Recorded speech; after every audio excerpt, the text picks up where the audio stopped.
The scene here on Clarence Avenue South on Saturday morning was one of chaos.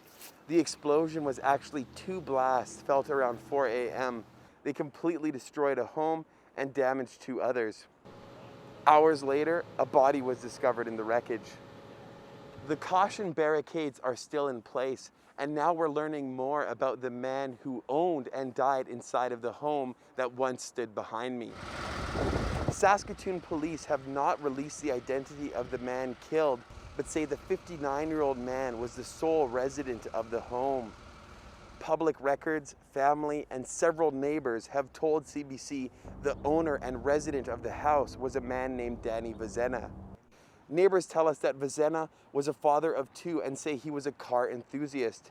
His passion for automobiles was evident at the scene of the explosion, as several vehicles were present at the remains of the house. There's nothing there.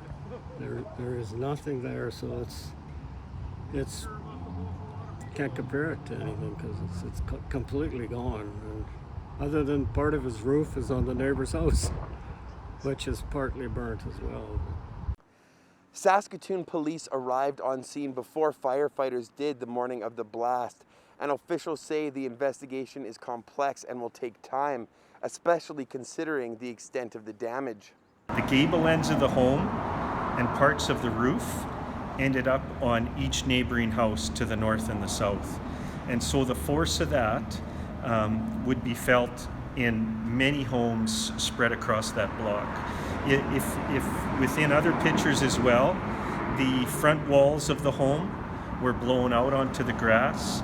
The entire front window jamb was actually blown out of its structure and is on the street. So there was a lot of force with that explosion.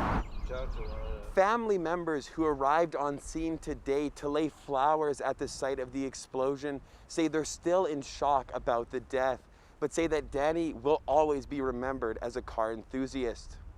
Investigators say the damage from the explosion is estimated at $600,000, and an autopsy is scheduled to take place this week to determine the official cause of death. Investigators also say that they do not believe that foul play is a factor. Morgan Majeski, CBC News, Saskatoon.